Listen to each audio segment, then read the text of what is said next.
നമ്മുടെ ഉണ്ണിക്കണ്ണനെ വെണ്ണയും പാലും തൈരും ഒക്കെ നല്ല ഇഷ്ടമാണെന്ന് നമുക്കറിയാലേ.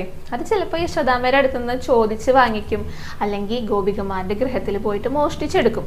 അങ്ങനെയാണ് നമ്മുടെ ഉണ്ണിക്കണ്ണൻ, അത്രയും കുറുമ്പനാ. അപ്പോൾ ഒരു ദിവസം നമ്മുടെ ഉണ്ണി യശോദാമ്മയുടെ അടുത്ത് ചോദിക്കാൻ കേട്ടോ, അമ്മ എനിക്ക് എന്താ സമ്മാനങ്ങളൊന്നും തരാത്തത് എന്ന്. അപ്പോൾ യശോദാമ്മ ചോദിച്ചു, എന്ത് സമ്മാനം എൻ്റെ ഉണ്ണിക്ക് വേണ്ടത് എന്ന് ചോദിച്ചു. അപ്പോൾ ഉണ്ണി പറയാ, എന്ത് സമ്മാനം വേണമെങ്കിൽ തന്നോളൂ, ഉണ്ണിക്ക് ഇഷ്ടം അമ്മ തരണത് എന്ന് പറഞ്ഞു. അങ്ങനെ യശോദാമ്മ എന്താ ചെയ്തതെന്നറിയോ, വേഗം അകത്ത് പോയിട്ട് ഒരു വെണ്ണ ഉരുള കൊണ്ടുവന്നിട്ട് ഉണ്ണിയുടെ ആ കുഞ്ഞി കയ്യിൽ വലത്തെ കയ്യിൽ വെച്ചു കൊടുത്തു കേട്ടോ.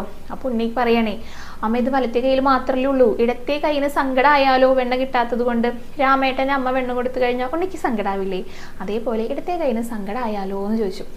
അപ്പൊ അമ്മയ്ക്ക് മനസ്സിലായിട്ടോ വെണ്ണ കഴിക്കാനുള്ള കൊതി കൊണ്ടാണെന്ന്. പിന്നെയും യശോദാമ്മ അകത്ത് പോയിട്ട് വേറൊരു വെണ്ണ ഉരുള കൊണ്ടുവന്നിട്ട് ഇടത്തെ കയ്യിൽ വെച്ചു കൊടുത്തു. അപ്പൊ നോക്കിയപ്പോ വലത്തെ കയ്യിലെ വെണ്ണൂരുള്ള കാണാനില്ല. അമ്മ ചോദിച്ചു, എവിടെയാ ഉണ്ണി ഇതിൽ തന്ന വെണ്ണൂരുള്ള, അത് എവിടെ പോയി ചോദിച്ചു. അപ്പൊ ഉണ്ണി പറയാ,